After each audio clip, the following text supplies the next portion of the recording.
Hello, this is Lisa Ditkowsky, Global Fertility Business Intelligence Certified Financial Planner, and I wanted to tell everybody why I left LPL Financial after 16 years and 3 months last week.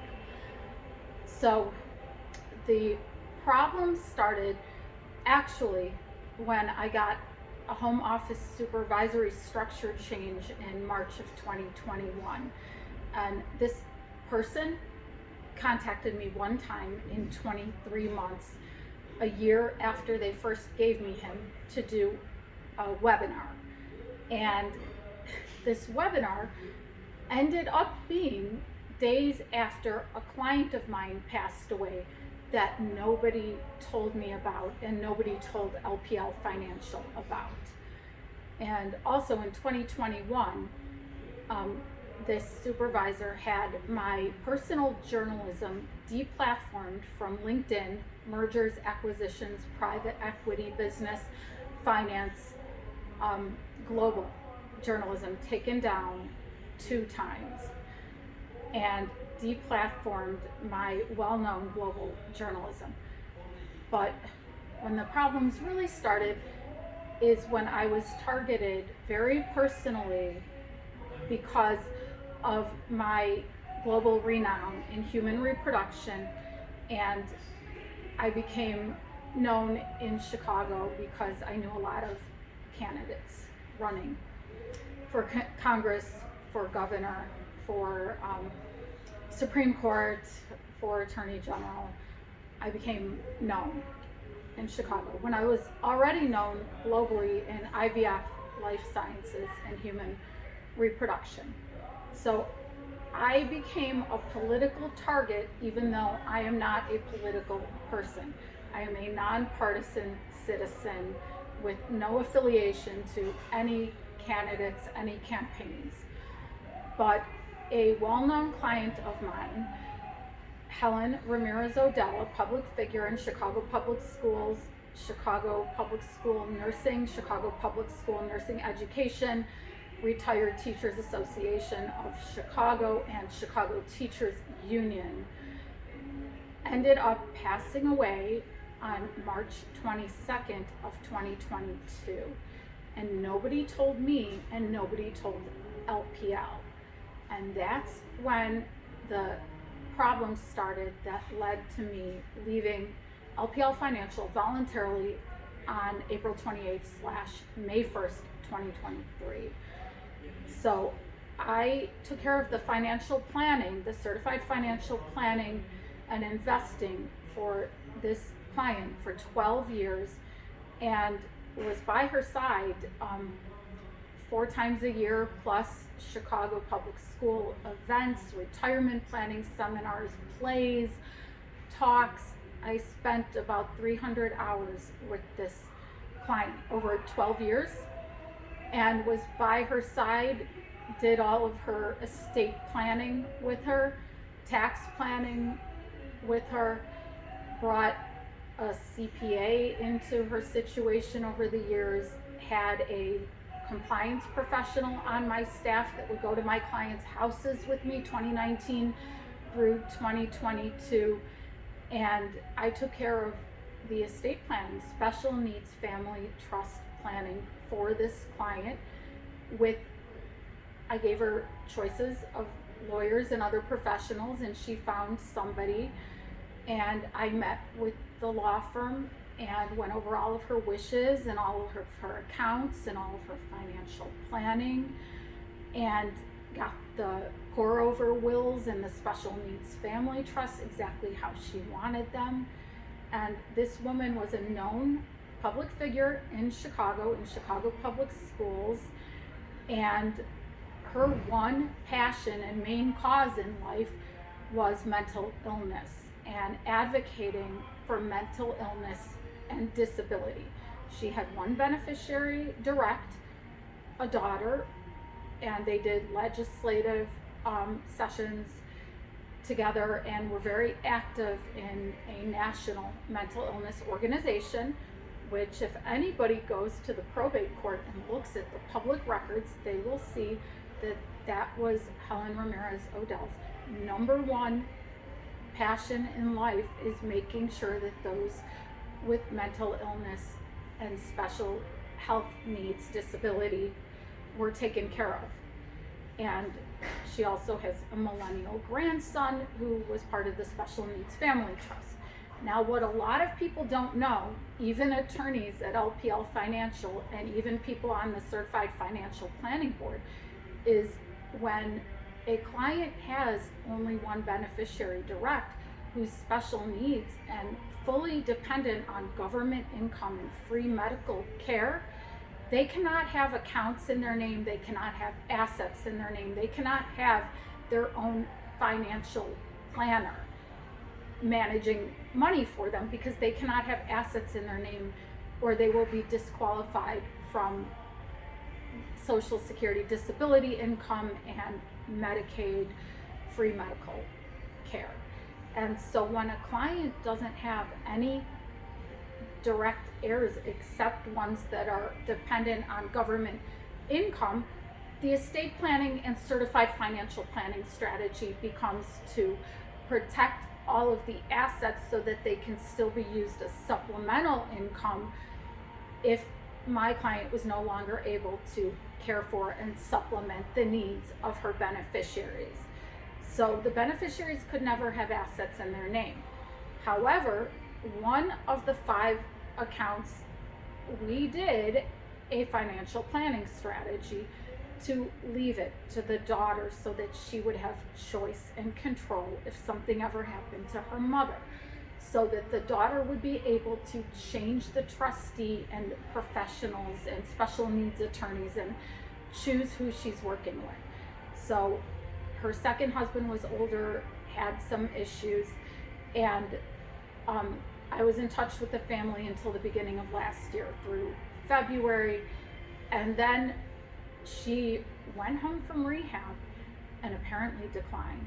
And nobody told me when the understanding was, because her power of attorney was her much older, infirm husband, and she never was able to get that changed, even though I tried to help her get that changed. So the client apparently went home from rehab and declined, and nobody told me. They thought, well, won't it be amusing if we don't tell the certified financial planner of 12 years who took care of everything for this woman and her special needs trust planning. There was even a letter of intention regarding what my role would be if something happened to her, which is well referenced in LPL email. So then she lost her husband a month later, and again, nobody told me.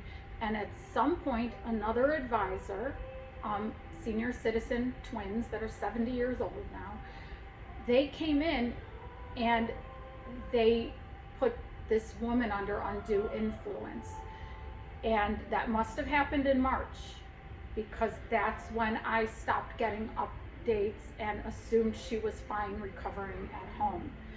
And this other advisor had tried to steal my client. Poach is the term in the financial planning industry. My client, when they came over with $350 million from Securities America 3 years earlier, and my client told me, and my financial compliance professional, that she felt hard sold and they were pushy, and she had no interest in going with another senior citizens to manage if something ever happened to her. The money, they were about the same age as her, a little bit younger, but they were senior citizens. She wanted her millennial special needs grandson and her special needs daughter to be taken care of by me and, by certified financial planners my age. And nobody told LPL and nobody told me. And the attorneys that I had worked with very closely at their office to do the pour over wills and to do the trust and to do the letter of intention per her wishes. She sent me to meet with them without her. We had phone calls. They didn't let me know. Maybe they didn't know until later. But at the beginning of July, they opened a probate estate in Cook County courts, which she did not want. The client did not want a probate estate, which is 100% public. And right after she passed away, they had two local Democratic legislative members do a House resolution and an Illinois Senate bill, which they got information wrong. They said nothing about her passion for mental illness and special needs, and they failed to mention that her passion in life was the mentally ill and special needs, vulnerable adults. Instead, these legislative members in Illinois and the government, within days of my client's passing, turned her into a radical political action committee fundraising machine. And it turns out they did GoFundMe accounts and said that her passion in life was having a Mother Jones statue erected in her, well, not in her honor, but having one erected, which was never true.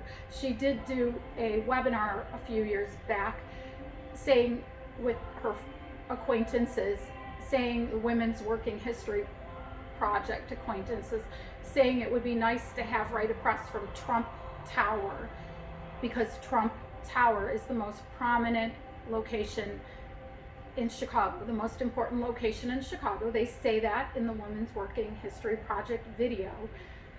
And then it turns out that this woman, who considers herself a famed actress, 85-year-old Bridget Duffy Geraci, Bridget Geraci, who poses as Mother Jones in parades, some Cork, Ireland, 1800s figure, you know, which is all myth because nobody actually knew Mother Jones, but they say she was a teacher and a woman's rights advocate.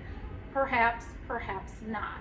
But this 85-year-old woman who says she's a famed actress got Substance News, which is Governor J.B. Pritzker's radical Chicago public school education propaganda publication, Substance News, to publish an obituary, it turns out, in more recent months I found out, saying that Bridget Duffy Geraci, the famous actress, was at my client's bedside when she was dying, which is completely false. And that my client's dying wish was to have a Mother Jones statue erected, which is also false. Her dying wish was for her daughter and her grandson, who are disabled, vulnerable adults, special needs, and to make sure that everything she had scrimped and saved at multiple asset custodians would supplement them for the next 50 years. It was not to be used as a radical political fundraising machine, not at all. So Substance News has an article falsely stating that Bridget Geraci was at her bedside while she was dying, and oh, her daughter was there too, and oh yeah, her husband was ill and he was present. That's what the article says. That's called communist propaganda. That's not truth, because if you read the real obituaries published multiple places, it was her daughter and husband at her side, which is what she would have always wanted. Only her daughter and only her husband. So fast forward to August. All of a sudden, multiple clients' accounts of mine at LPL Financial were just shut down with no notifications, no reason. They were 100% compliant in the proactive surveillance tool. And of the multi-million-dollar IRAs of different clients, one of the accounts was the one that was left to the special needs daughter to give her power, choice, and some control over choice of professionals she would work with if ever anything happened to her mother, and to work with me, as the letter of intention said. And that was the account that was shut down, along with multi-million-dollar IRAs of other clients of mine that had nothing to do with this. Well, nobody in compliance at LPL, I talked to 3 legal risk and compliance people, had ever seen anything like this, where they were shut down for absolutely no reason. marked ineligible for reinstatement. I was urgently trying to reach the advisory compliance person and my OSJ, who again, only Office of Supervisory Jurisdiction, only reached out to me one time in 23 months. They were non-responsive. So I sent an email, and then the woman that doesn't even use a real name, it's not her FINRA name, it's not a legally approved Securities name, she changed her email last year too. She says, okay, I'll reinstate all of the accounts, but you need to rebalance them, do trades in them by, I think it was September 22nd of last year. None of the accounts needed to be immediately rebalanced. I still had about 3 months on the special needs account that would go to the special needs trust eventually. On the other clients' accounts, they were in Florida buying a house. I had worked with them on buying a house, and I was on top of everything with them. But I rebalanced the accounts. They were reinstated without forms, so terminating them was done illegally by the home office supervisory structure at LPL, and then reinstating the multiple accounts was done without forms, also illegally. And I did what I was told to do. I rebalanced the accounts. They were advisory accounts, fee-based, so none of these made me commissions and didn't make me money. I just did a few rebalances. And then next thing you know, on October 19th, I find out there's a death certificate in the general LPL system, and I find out that my client of 12 years, who I was very, very close with as an intimate certified financial planner, because there were multiple mental health and physical health problems in that family. So I went above and beyond and was there by my client's side for 12 years. She knew my family, she knew my compliance professional, she knew my CPA partner, and she brought me to events and introduced me to everybody. She was a very public figure. But I found out she had died in March, and this was October. The next morning, the advisors who tried to take her accounts and poach them 3 years ago, because maybe 20 years ago she had done a tiny little Chicago public school investment with them that she was going to cash out 3 years ago.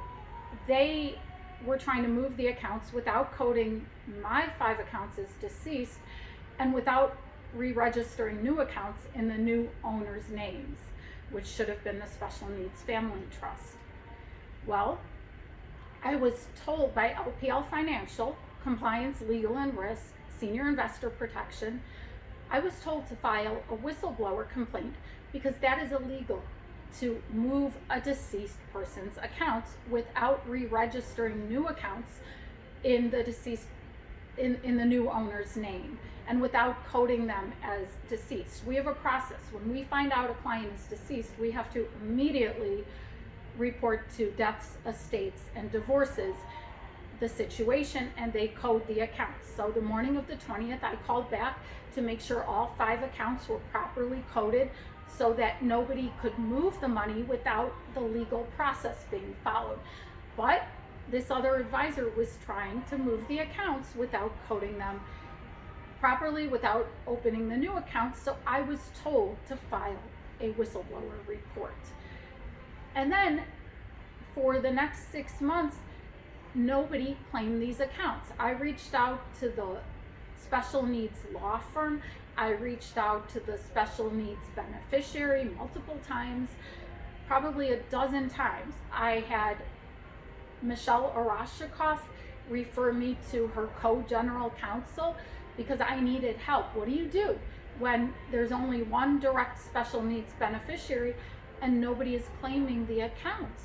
And she referred me an attorney, Jason Burgett. Well, she a few, and I got passed down to, or across laterally to Jason Burgett. He gave me some great insight on best practices for what I could do as kind of one last try to get these accounts out of my rep ID and properly claimed so that these beneficiaries could receive their supplemental special needs income. And I followed general counsel's advice to a T, coordinated with the private trust company at LPL, who we had been working with in 2021. LPL's the private trust company, and also they had looked at the situation back in 2014, 2015, 2016, multiple times. And in 2021, the client was trying to move everything to LPL's the private trust company all throughout 2021. So I did everything I could do. And then in a meeting on March 29th, where I thought they were going to give me a new supervisor because mine had only reached out to me once in 23 months, and then called me on February 17th and said he had a few questions about my outside business activity of 12 years, which was journalism, writing white papers, writing about business, finance, culture, politics, IVF, life sciences, global human reproduction. I had done this on my website, compliance approved, marketing regulatory review approved. I had done this journalism for sometimes for publishers, Charter Financial Publishing Network, Forbes. This had been approved and the same for 12 years, but he said, oh, in another client's account, I have a few questions. I have to talk to another advisor named Adam, but let me know if you have any questions. Well, I got his list of 6 false allegations, one of which was trading in the deceased client's account. Forget the fact that he and the advisory consultant wrote me an email telling me I had to rebalance the account. That was their direction. I had to do it. But they were 6 false allegations. And so let's fast forward to the meeting March 29th. I thought they were going to give me a new supervisor because this one never contacted me about anything. Told me at the March 2022 meeting that everything was great, no follow-up issues, everything was perfect and in good order. It was a very creepy meeting though, because it turns out it was 6 days, I believe, or it was right after my client passed away. And he then, 6 days later, he adds all these documents about death processes and moving accounts to house accounts, which in retrospect tells me that he knew that my client died, and he was most likely, because it's the Chicago North Great Lakes West Supervisory Region, he most likely knew that these 70-year-old twin brother advisors were moving in on the account, but not telling me and not telling LPL Financial that she had died. And so I met with general counsel and I met with the head of sales, and they did give me a new supervisor, but it became very clear that this situation was untenable because they were unaware of everything that had gone on all year.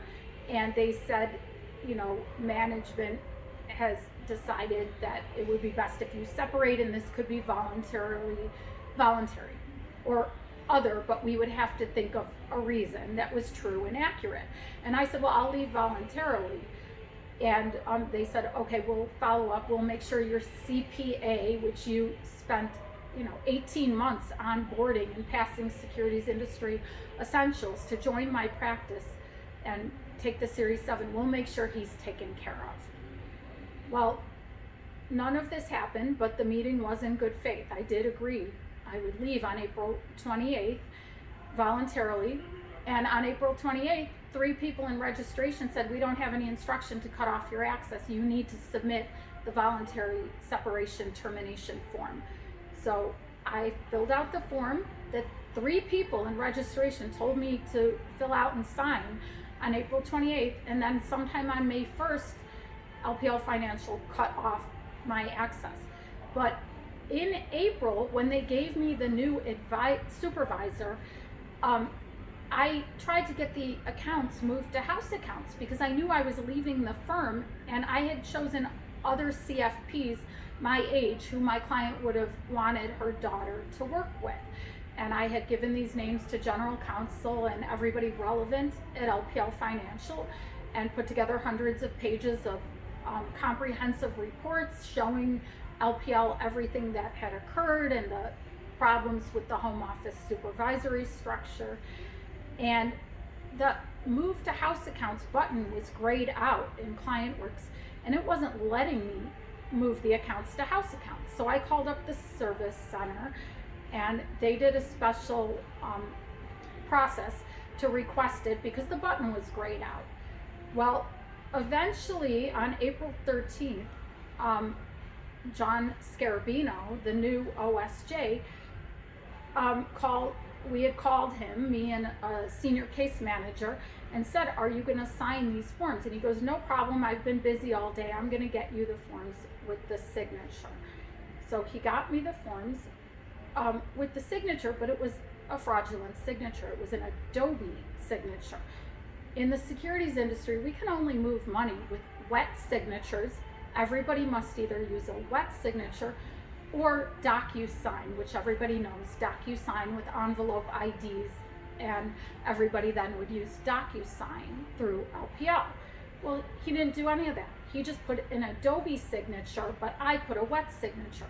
That is not compliant and was a problem, but LPL moved the accounts, presumably to these 70-year-old advisors. And I know this because on a recorded call on April 13th, towards the end of the day, John Scarabino told me that he had talked to my client's disabled daughter, special needs daughter. And I said, why would you talk to her? That's impossible. And then he goes, oh, I made a mistake. I didn't talk to her. I talked to Bridget Geraci. And I'm like, why would you talk to Bridget Geraci? Because I was referred to Bridget Geraci by other former advisors, other asset custodians, other friends of my client, colleagues in common with me, thought she might be in touch with the daughter. Well, she admitted to me and my mother, I had her on speakerphone, she admitted that she lied about everything, that this 70-year-old advisor was not my client's daughter's advisor because she can't have assets in her name and she could never have her own advisor. So I was the advisor to the mother, and so the Miss Geraci admitted that she didn't even know my client's daughter, and that she only knew Helen through the Women's Working History Project, and Helen had only mentioned this woman once in 12 years. So I think these are vultures. I think these are predators going after a large estate. I was the one who informed all of the asset custodians on October 20th, the rest of them, of the death. No one had been informed. It wasn't just me, it wasn't just LPL.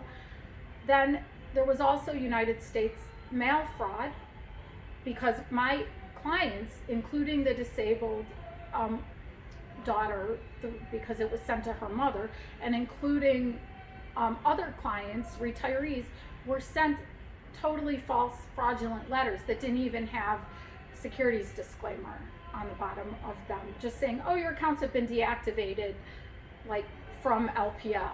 That's basically what they said, and the address was wrong and there was no securities disclosure. But in April, LPL had those letters recreated. They were date time stamped just a day before. They had them last minute recreated because they obviously got my former OSJ to turn over the letters. So that carries a 20 to 30 year prison term. United States mail fraud, sending people fraudulent letters that were not from LPL Financial about their money. So that was one problem. And then it turns out there were 5 return to sender account statements from July returned beginning of August, but they weren't imaged in until the July account statements that were marked deceased return to sender were not imaged in by LPL until December 23rd and December 30th, 2022. So the San Diego mailroom, somebody withheld and pulled those statements and withheld them for a couple of months and didn't image them in. So I never got the returned mail with my name on it, with my name, Lisa Ditkowsky, CFP, and Rep ID. Those were the July statements that were returned to the LPL Financial San Diego mailroom, and they were withheld so that I would not see them. and they were finally imaged in long after the death certificate was received by LPL, almost the last day of the year last year. So we have interference with United States mail. We have United States mail fraud. And then what happened is, because of all the hundreds of pages of comprehensive intelligence and evidence reports that I gave to Michelle Orashikoff and LPL General Counsel, then they changed the whole advisor compliance manual, 400 plus pages, on March 31st of this year. Just recently, they changed the whole advisor compliance manual, added all new sections on confidentiality, client confidentiality, added all new sections that they could immediately terminate whistleblowers and anyone who files a legal complaint or a dispute. They added a whole new section on vulnerable adults regarding this situation with my special needs clients. Not only that, in mid-March, they changed the entire home office supervisory structure at LPL, where they no longer put the advisory compliance consultants and the advanced products consultants on the list of supervisors. So they restructured the entire home office supervisory structure in mid-March of this year, and they changed my former supervisors and many in the Chicago North, Great Lakes West phone numbers. They gave them entirely different phone numbers. And then other things changed too. So the advisor compliance manual, the whole home office supervisory structure. Then effective June 1st, less than a month from now, they changed the entire rep agreement that reps have to agree to. So my rep agreement is from February 2007, because I was with LPL 16 years and 3 months. But because of everything that happened, and they changed their death processes. They changed that now the Social Security Administration is going to inform LPL, who should inform the advisor. Okay, fine, but the United States Postal Service is supposed to work, and if it had worked and fraudulent letters would not have been sent out to multiple of my clients, and the 5 deceased notices would not have been withheld in the San Diego LPL financial mailroom, we would have found out the client passed away. So that's fine and great that the Social Security Administration is going to let brokerage firms know, but nothing's foolproof if the people that run the agencies don't do what's proper. And so I need people to know. I had a great 14 years at LPL. I was given a very corrupt, very bad supervisor for my last 2 years, but there are wonderful people throughout the company. I went to Michelle Orashikoff, who in turn went to Dan Arnold, because his office called me on March 30th, and I asked them to put it in writing, and they didn't, but Mary Beth Benzing, his young vice president, reached out to me. I talked to her more recently for 45 minutes with my mother. But Dan Arnold reached out to me. Michelle Orashikoff was helping me. And my only goal was to protect LPL, the firm, to protect my clients' special needs heirs, and to protect myself and my business, to protect the firm. So I left LPL Financial on very amicable, very good terms. And I thought the CFP board should know what these 70-year-old twin brothers did in my client's estate. I thought they should know. And they're the same company that had a Chicago Better Business Bureau complaint about exploiting the children of a deceased Holocaust survivor. And then in April, they had that changed. I told LPL, and all of a sudden, that review was changed. The date was changed, the initials of the reviewer was changed, and the whole review was whitewashed and completely changed. The only reason on May 1st I told the CFP board, because that was my last day with LPL, is they should know. And then they come on May 4th and they say that the deceased client's daughter's advisor has a complaint about me writing journalism on it. Everything I wrote was from it was public. Probate court documents are public. Anyone can get them. the Illinois House resolution, the Illinois Senate bill, all the political fundraising and political action committee fundraising the Chicago Teachers Union did with Pritzker right after my client passed away. That's all public. And these advisors were doing seminars weeks after my client died about POA, powers of attorney, and about death processes for the Chicago Public Schools and the Retired Teachers Association of Chicago. That's all online. That's all public.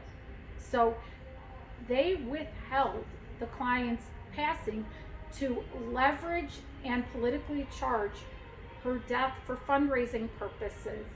And the CFP board needs to look at the reality and talk to LPL General Counsel, because I'm prohibited legally for discussing private details of clients' accounts, but this was all very public, what they were doing, because you could go back and Google it and find the Substance News lie. You can find the Illinois House resolution. You could find the Illinois Senate bill. You can find the probate court documents, the will of her and her husband, and all the dates and the dates they pushed everything to. So this hopefully will resolve in that the client's wishes for her daughter will come true. She had amassed a lot of private wealth, scrimped and saved so that her young millennial grandson, special needs, and her special needs daughter were always supplemented for the next 50 years and taken care of. And that was my job, to make sure that that panned out. And so I will stand by my deceased client as long as I have to. And hopefully LPL and the CFP board can realize together that I absolutely do the right thing, always have done the right thing, and stand up for my clients and vulnerable adults, special needs, mental illness. CFP board needs to go to the probate court and read the documents and see that her number one contingent beneficiary to the Special Needs Family Trust is the Mental Illness National Association. So I think that's all. Hopefully that helps explain things, but I will always represent entrepreneurs and America First businesses, vulnerable seniors, matriarchs, patriarchs, special needs, disabled, mentally ill. And we need to protect our vulnerable, and we need to protect our elderly. And like I said, because I brought all this to General Counsel's attention at LPL Financial and regulators' attention, they changed the entire advisor compliance manual at LPL. They changed the entire rep agreement at LPL effective June 1st of this year. They changed the entire home office supervisory structure at LPL. They coordinated with the Social Security Administration to change the death processes because of what I went through with not being properly informed that my client had passed away, who has very vulnerable adults as her only beneficiaries. They changed a lot at LPL. So I stand proud that as a certified financial planner, I made the system better. I made LPL Financial a better firm. And I respect my amicable separation with LPL Financial, but they can't keep letting the people who hurt me the past 2+ years continue to try to hurt me. We need to move on. Let me move on and put my skills and care for the public where I can do a great job, just as I did for 16 years and 3 months at LPL Financial. And thank you, Lisa Ditkowsky, Certified Financial Planner, Global Fertility Business Intelligence.